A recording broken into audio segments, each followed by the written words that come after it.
research project in the desert of the southwestern United States.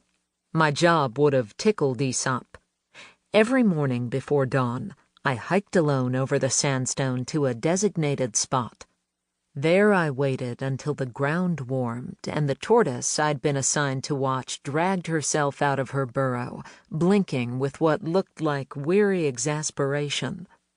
I spent the next few hours hovering at a distance, sneaking sips of water as I took notes on when and what the tortoise ate.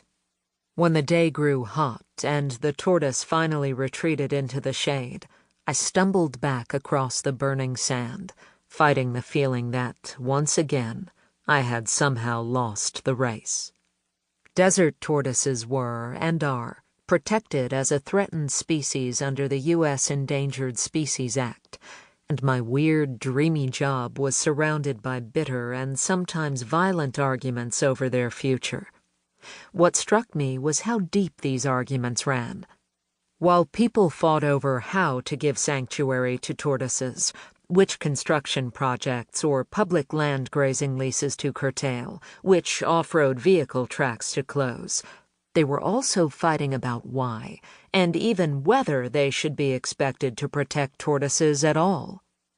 In the red rock canyons that once sheltered the ancestral Puebloans, in meeting rooms and courtrooms, and small-town coffee shops, people were arguing over nothing less than humanity's proper place on Earth. After I returned to college and finished my degree, I spent several more years as an itinerant biologist. I searched California streams for endangered frogs and counted wildfire-charred plants in the Sonoran Desert, working with people who poked rattlesnakes for fun and called flowers by their Latin and Greek names. I learned about other species and my own, and later, as a journalist, I started to write about the relationships between them. For more than 20 years, I've followed the arguments over the future of other species, and most of them sound familiar.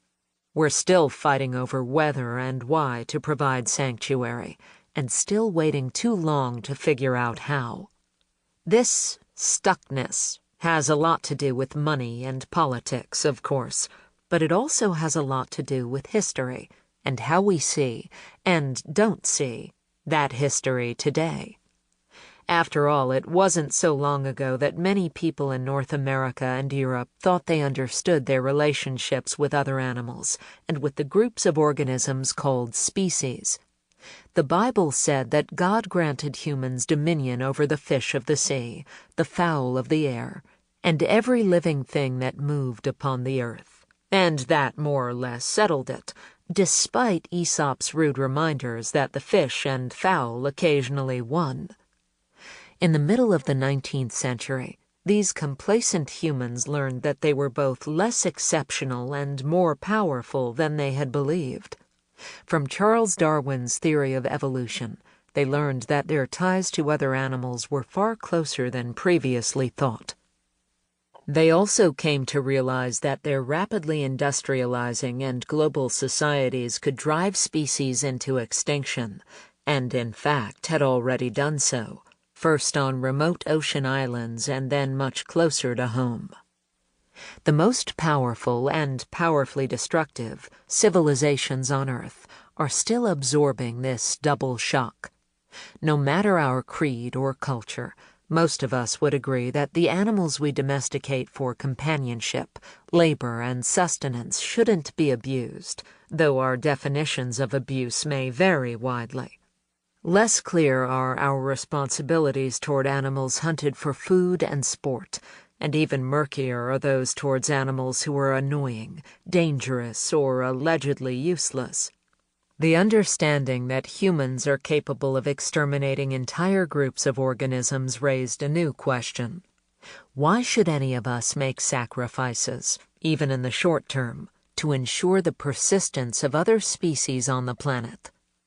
Until very recently, Western philosophers and religious scholars paid little attention to such questions, and many scientists shied away from them.